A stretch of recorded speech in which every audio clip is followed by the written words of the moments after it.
In today's video, we look at the post-apocalyptic stranded freighter terrain kit from Plast Craft Games. Well, hi folks, and welcome to the channel. I'm Lee, your old hammered host. Today we're going to take a look at the stranded ship post-apocalyptic terrain kit from Plast Craft Games, as well as the stranded freighter upgrade kit, which adds 2 additional hull sections. Now, of course, if we use all of those pieces end to end, the ship would be too big to fit on our table, so we have to imagine that the hull has broken up and shifted over time. So this is a PVC foam sheet and MDF terrain kit made by Plast Craft Games out of Spain. The company describes itself as being a purveyor of wargame terrain elements, including official scenery for Infinity, Malifaux, Saga, Kensai, and Drop Zone Commander. The company also offers an extensive post-apocalyptic line, which includes these 2 stranded freighter kits. Now, full disclosure, I can't say for certain if Plast Craft is still in business or not. Their website is still up, but a lot of the links appear to be broken. I don't think you can actually buy anything. Plus, a lot of the online retailers like Miniature Market have kind of cleared out their stock, and they don't seem to be replacing it, so that's usually not a good sign. However, I did hear some rumblings a while back that Plast Craft was going to return. We'll have to wait and see, but I hope that they do because we like the product line and we've purchased quite a bit of it, some of which we're going to show you here in a minute or so. So as I mentioned earlier, Plast Craft kits are made from PVC foam sheet, and sometimes they have MDF elements as well, like the decking on the ship here. So Plast Craft does or did sell some unpainted PVC foam sheet kits, but we prefer the colorized kits that arrive pre-printed with full color graphics because it's a huge time saver, and frankly, they do a better job executing the graphics than we could. So if you've watched many of our battle report videos, you've probably seen some Plast Craft terrain on our table. Here's a shot from our epic 2-part game of Pulp Alley Innsmouth Gold.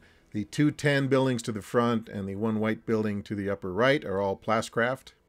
We also used Plast Craft terrain in our Pulp Alley Dark Carnival game.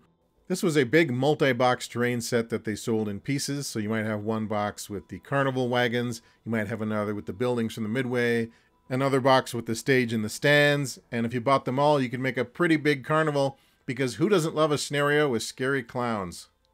We used the Plast Craft downed aircraft in our game of Stargrave Salvage Crew. We wanted a big debris field, so we mixed it in with pieces of a GW Aquila lander, and that was our downed spacecraft. So given the utility we got out of them, I always felt like the Plast Craft kits were priced pretty reasonably, especially when you could find them on sale. So I checked my receipts, and I got this wrecked aircraft for about 21 bucks at Miniature Market 2 years ago. So that's a pretty good deal. And at the same time, I got the stranded ship and the freighter expansion for $70 all in. That was the clearance price, so I probably wouldn't have pulled the trigger at the full price, whatever that was, because, there are limits. But at $70, I thought, well, okay, I'll bite. But what I didn't know at the time was that some of the links on the Plast Craft website were now not functioning, and so when we tried to use the QR code or visit the website to get the instructions to build the thing, they weren't available. We couldn't find them. So Lynn and I probably could have fumbled through the construction just using common sense and the picture on the cover for reference, but with something this big and this expensive, I really wanted to have the documentation. So we put the ship on the back burner and yada yada yada. 2 years later, it was still unbuilt and sitting on the shelf. Fortunately though, one of our viewers, a guy named Art, heard about our plight and sent us the link to a document archive which had the instructions we needed. So thanks, Art. That was a big help, and it gave us the kick in the pants we needed to finally build the ship. Okay, let's take a closer look at our completed ship, the Sea Empress. As I mentioned, the hull is made of semi-flexible foam sheet, and the decking is made of MDF, which provides a nice, stable surface for people to fight on.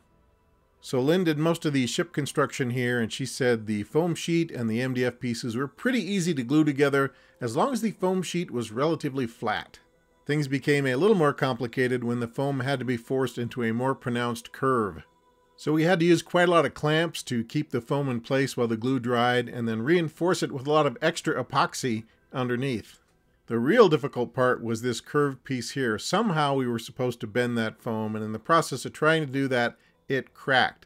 So Lynn had to scan the pieces. She made a new part out of paper, and then she took a sheet of flexible foam packing material and glued her paper print on top of that and used that to recreate our communications tower. Once the ship was completed, one of the things we noticed is that while you do have access to the underbelly of the vessel, it can be hard to move your minis around in there just because of the size of the space. So a big brawl between 5 or 6 skirmishers there in the center of the room probably wouldn't be very practical. But that's okay. Even if our access to the ship's interior is a little bit limited, we still have a lot of exterior decks to mess around with. You could also bridge some of these gaps with rickety walkways made out of scrap, which makes me look at the freighter as sort of a Necromunda-style battle zone. You have multiple levels, you have ladders, you have ramps, you have lots of places for skirmishers to hide. Yeah, so maybe this is an ancient Terran vessel that went through the Bermuda Triangle and got warped into these sands of Necromunda thousands of years ago, where it was buried by the ash. Now it's been uncovered, and scavengers are fighting to pillage all that forbidden Terran technology. Or maybe this is a shanty town, so this is a pillaged wreck of an old ship, and one faction has moved in and turned it into a trading center. So it's full of saloons and food stalls and pawn shops and wasteland outfitters, but it has a problem with raiders and mutants rushing in to try to steal the goods. So what do you think? What scenarios and games come to mind when you see this rusty old freighter? Please leave a comment in the comment section. Let's hear some cool post-apocalyptic ideas. Alright folks, that is our look at the Plast Craft Stranded Ship Terrain Kit plus the freighter expansion. I'm not sure if Plast Craft will ever return to their former glory, but I hope that they do because they make some pretty good stuff. Okay, that's a wrap for today.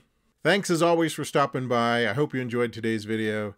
We'll be back very soon with some more tabletop wargaming goodness, but until then, take care of yourselves, and we'll see you soon.